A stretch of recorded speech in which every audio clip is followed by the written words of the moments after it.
okay, what did you learn from that? And they'll help take you through it step by step.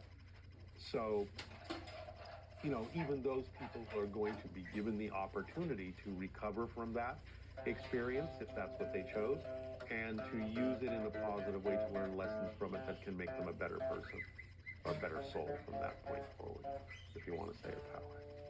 So one of our first interviews that we did, it got 500,000 views, and the title was "The Earth is Splitting Right Now," because you talked a lot about the Earth splitting, and since that time, I've seen a lot of different channels actually using that same title and focusing their interview around that topic. In a recent interview we did, you talked about there being a little evolution in that process, and it was further along. So I'd love for just an update on where is the Earth at in its evolution? Is it splitting right now? What's going on? It's been splitting, and the idea, of course, is that you can have any number of realities that fit the belief systems that you have. I take it as a positive sign that, if it's true that we're going to have open contact in a couple of years, that's very soon. And so I can only imagine that the people that are aiming in that direction are shifting into a reality where that's possible, whereas there may be people that are shifting into a reality where they don't want to experience that. They may be too afraid or what have you. So they'll have their reality where they don't necessarily experience that. And they won't be in the reality where those who are experiencing it are experiencing it. So we'll split. We are splitting more and more and more. And I think you're starting to see signs of that anyway, because, there are people who are adamant about certain things that are happening that is really, really representative of what they believe the reality to be. And there are people that are just as adamant that are completely opposite to them. So it doesn't necessarily mean that one is diluted. It could be that both of them are actually truly experiencing different realities where what they are saying they're experiencing is absolutely real for them. And that could be one of the first symptoms of the idea that we are splitting into different realities where we are experiencing different things. So can I ask a quick follow-up? Every time I hear this, I wonder, are we splitting into specifically two different Earths that are very polar, or is it actually we're splitting into infinite Earths? Multiples. Yeah. It's just easier to talk about too. Yeah, right. Because we think in terms of polar opposites often, and so it's just easier to say, well, one half will go this way and some will go that way. But it's really a matter of gradation, and it's a matter of whatever your belief systems are may fit this reality a little bit better than this one, and these belief systems may fit this one a little bit better than this one, and so on down the line. Now, it may not necessarily be infinite in that sense, because there may be only a finite number of realities that represent the experience we call physical Earth. So, it may be finite, it may be infinite, it doesn't really matter. You're going to wind up on the one that you're navigating to with the vibrations that you create within yourself. And this is another reason why it's so important from Bashar's perspective to follow the formula. The formula is acting literally like a rudder, like a navigational tool, to make sure that you are going in the direction you're navigating and shifting in the direction through different parallel realities that are more and more representative of your higher and better frequencies. So that's another reason why it's important in terms of how the formula will actually operate. So, just to be clear, it's like, is it the two primary splits are 3D and 5D, and then there's subsequent... No. 5D is non-physical. Okay, gotcha. Okay. People get this confused all the time. Density and dimension. Density is like states within a country. Dimensions are different countries. Okay, so we're going from third density to fourth density, which is a higher vibratory state in the fourth dimension, physically. 3 of space, 1 of time. When you go into fifth density, you are also going into the fifth dimension, which is non-physical. So you have to understand what the borders are actually like.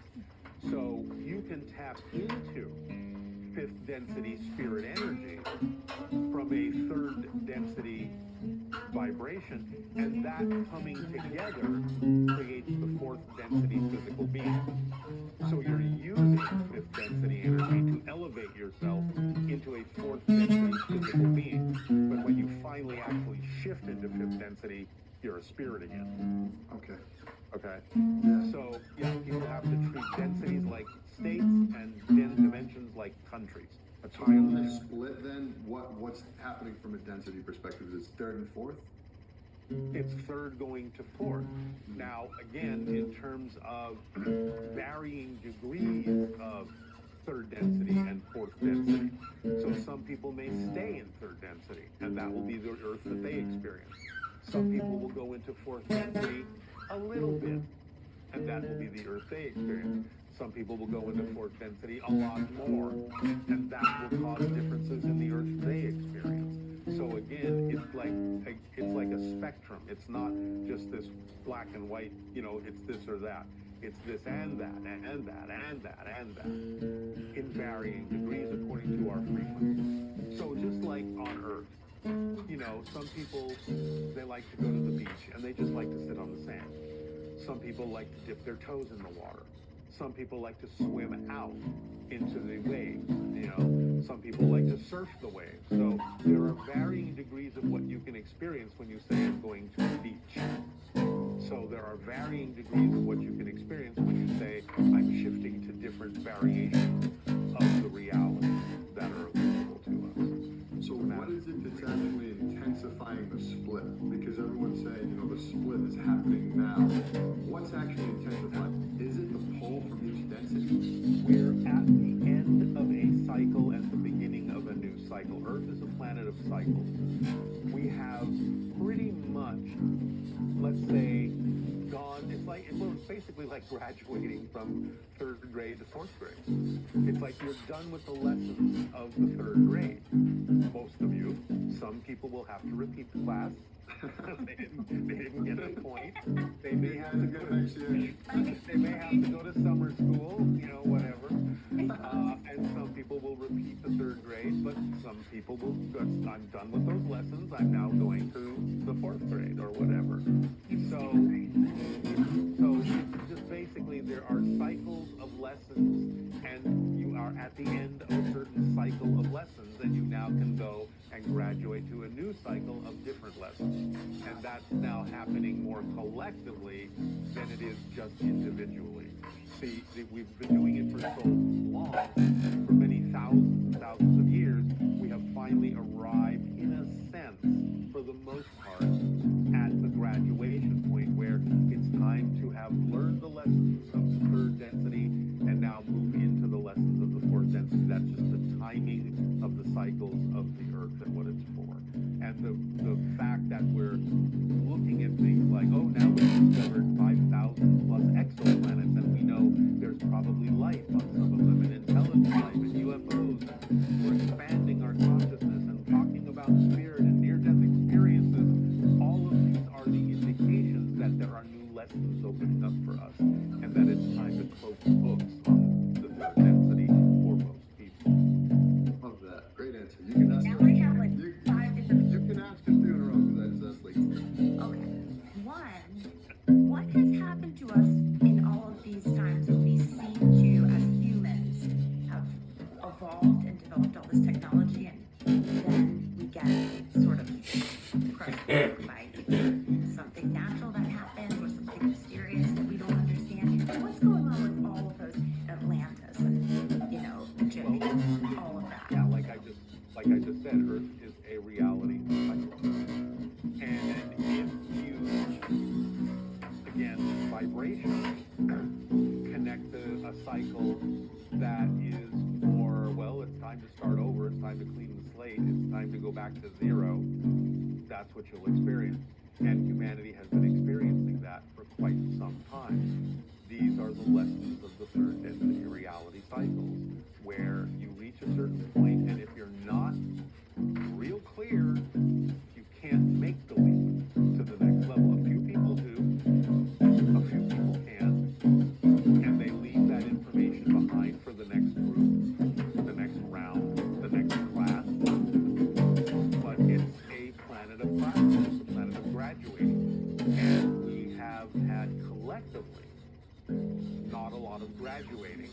1,000 years. But now, because of the acceleration of a lot of things, we have the potential for more people to graduate to the next level than ever before. Because it's been cumulative over time. We've learned those lessons. That's why we suddenly are looking at things like Atlantis and what happened and why were they destroyed. You know, can we avoid that? The information they left behind in the temples and pyramids for us to discover. And oh look, there's information here. Is this information something that we need that can help us not go through a destructive cycle again?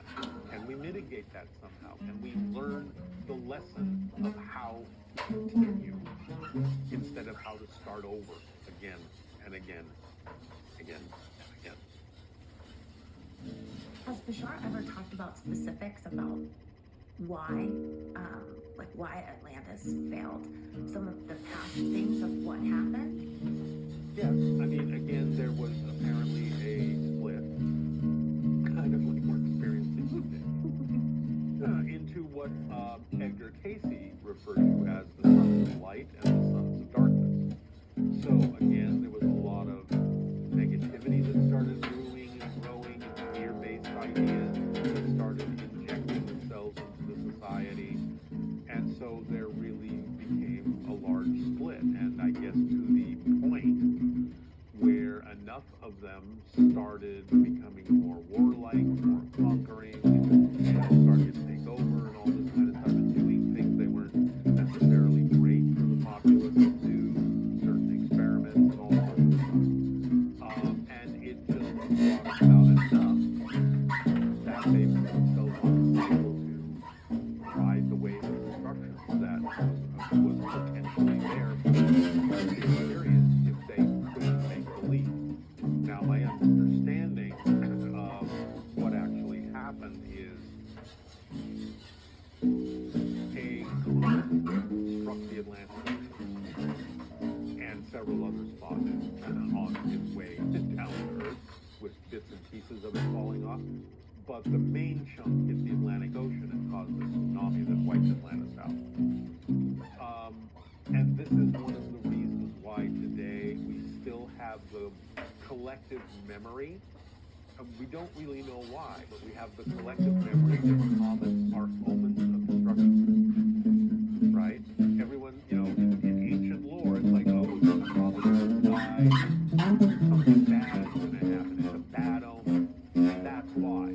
Because we still have the collective racial memory that a comet pretty much ended one of the highest civilizations on the earth.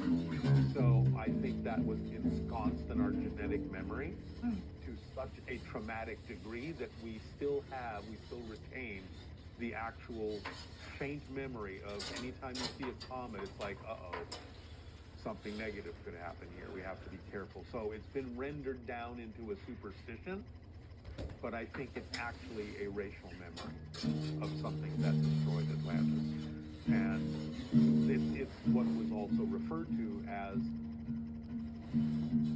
the fiery serpent, the feathered serpent, because again of the tendrils coming off of it and coming down to Earth. So, you know, there's a lot you can sort of suss out from a lot of our legends that do have their basis in truth, but they've morphed and, you know, evolved or devolved into superstition, into legend, into myth.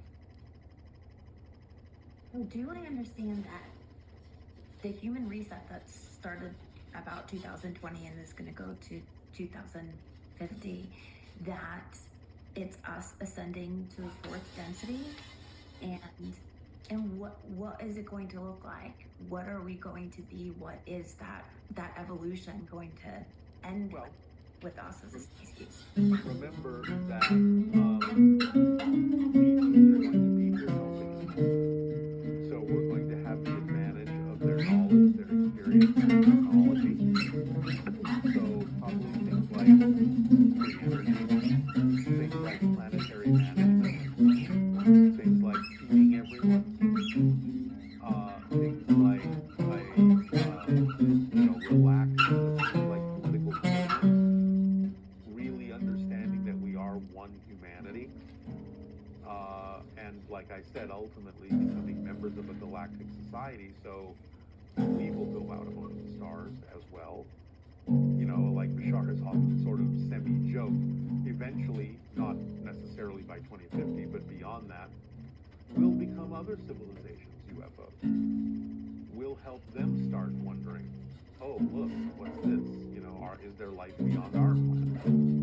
So, you know, basically following in the footsteps of the more advanced ETs who will help us up the ladder by helping us manage the Earth, by allowing us to cover the Earth ecologically, by mitigating, you know, our economies, our social, political, financial, religious systems in such a way that it becomes more even-handed across the board and gives us a more direct understanding of our spiritual connection to all that is. Things like that. So, you know, you were talking about the comments. I'm curious, is Bashar mentioned anything in the future, any astrological events, anything that we need to worry about moving forward? Any great degree, there will certainly be, you know, things like earthquakes and volcanoes and stuff like that. But again, remember, your vibration is going to determine where you are and how you experience those things. So, not to any great degree globally, there may be some temporary disruptions from things like coronal mass ejections from the sun that will maybe mess with our electronic equipment for a while, a few days, whatever. You know, there may be some things that will happen to larger areas here and there.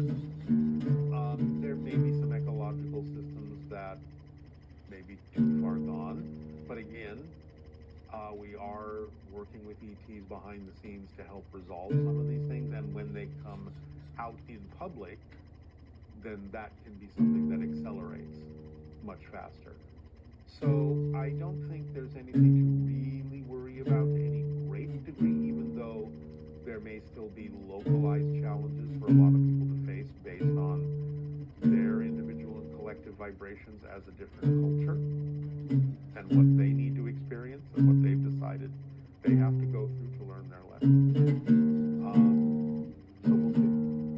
But I don't see anything, you know, massive for the entire planet. That's great news. We should mention that nothing is happening. Nothing to worry about. I'm happy for them. So, you know, you were mentioning kind of like Atlantis and how, you know, we kind of shifted back into a lower density frequency. I'm curious if we're always oscillating between higher and lower densities in the Earth's evolution, or are we eventually, is Earth, the people of Earth, ever going to graduate in entirety? Yes, that's what I'm talking about. But again, remember, it will only be those who are on that particular frequency. But not everybody. Maybe not. It depends on what people choose and what they've chosen to experience as their challenge. But, you know, like I said, sometimes you graduate to another class, and sometimes people have to repeat that class because they weren't really doing the lessons. They were doing their own. But because, again, remember, we're eternal beings. There's always another chance. And in that sense, from physical reality perspective, it doesn't matter whether they learn the lesson in this lifetime or another one. They always have another chance. There's a part of me when some of this stuff is talked about that feels this echo of, you know, things from the book of Revelations, like rapture, and how maybe that could be a similar